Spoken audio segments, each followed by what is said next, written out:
Que tu vas bien, en tout cas ça va très bien. Aujourd'hui on se retrouve sur une nouvelle vidéo Clash Royale. Donc par cette vidéo j'aimerais vous remercier pour les 10 abonnés. Donc ça fait vraiment plaisir. Juste j'aimerais viser les 100 abonnés, ça me ferait extrêmement plaisir cette fois-ci. Et du coup voilà, si vous n'avez pas eu votre carte Google Play et iTunes, comme vous avez vu déjà, moi j'ai eu la mienne. Donc je me suis dit, allez j'en achète pour eux, mais après je me suis dit non. Parce que j'ai seulement 10 abonnés les amis, ce n'est pas assez. Donc voilà, j'aimerais en avoir plus. Moins, plus que 40, ça me ferait extrêmement plaisir. Bref, je vous propose de commencer la vidéo tout de suite. Du coup voilà les amis, on se retrouve sur mon compte Clash Royale dans quelques secondes. Donc allez hop, ils sont en train de charger. Donc on va faire cette vidéo pendant à peu près 14 minutes ou 13, je sais pas vraiment. Vu que là après je dois partir dans mon école. Et du coup voilà. Donc on est accompagné de ce petit deck du coup pour essayer de passer Arène Sauvage. Donc du coup je vais faire cette vidéo en quelques parties comme vous avez pu le remarquer. C'est fait exprès pour avoir un peu plus de vues, je vous le cache pas. Donc voilà. C'est un deck plutôt golem bouliste. Donc à la base c'est ce deck que j'ai remplacé la fournaise par le bouddhiste. Car je me suis dit qu'il serait pratique et oui, je ne me trompe pas. Regardez toutes les games que j'ai gagnées. Donc je vais pas vous les montrer sinon ça on va perdre trop de temps. Donc là, le deck, bon, la scène des fêtes, ça c'est un deck que j'ai essayé, bref, voilà. Ça c'est mon deck, ça c'est mon deck, des fêtes une fois. Ça c'est mon vrai deck, etc., etc., etc.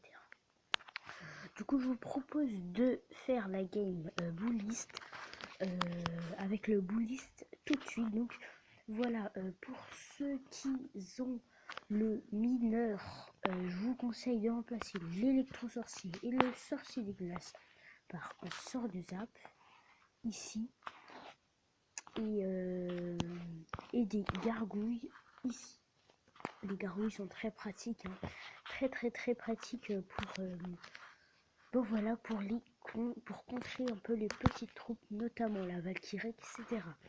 Donc allez, on y va dans 10, 9, 8, 7, 6, 5, 4, 3, 2, non je rigole, 1. Allez, on y va. Hop, active. Du coup, c'est fait. On se retrouve première game, donc je sais pas quel choix je vais prendre. J'ai une main de début un peu pourrite, je vais pas vous le cacher. On va mettre le mineur ici. Je sais pas si c'est une bonne chose ou pas, mais voilà, au moins la princesse ne sera plus vraiment dangereuse. Du coup voilà, on aura moins peur du risque qu'on peut prendre. Du coup ça me fait plaisir. Je vais laisser le petit sorcier de glace de côté. Bon, ça sent un petit deck genre royal, je sais pas. Princesse comme ça et bombardier, franchement moi je vois que un... Ah ben non, en fait non, je ne crois pas. Bon, il va nous faire la tour. Je ne peux rien y faire là.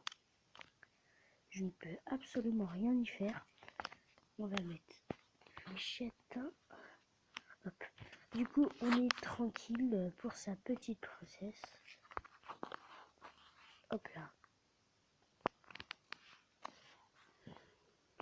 On va mettre le bouliste juste ici, les amis. Hop. J'espère qu'il va faire quelque chose à la tour. Bon, du coup, là, on est mal. Ça doit être donc ça va être un duel très épique là. Hop. En même temps on a attiré la méga gargouille, ce qui est très pratique.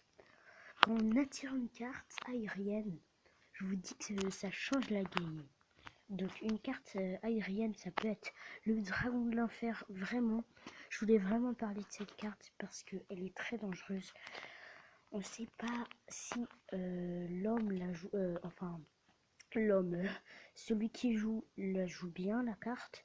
Du coup voilà, c'est assez dangereux. Donc il faut pas prendre le risque. Dans n'importe quelle arène, elle peut être dangereuse, je vous le dis.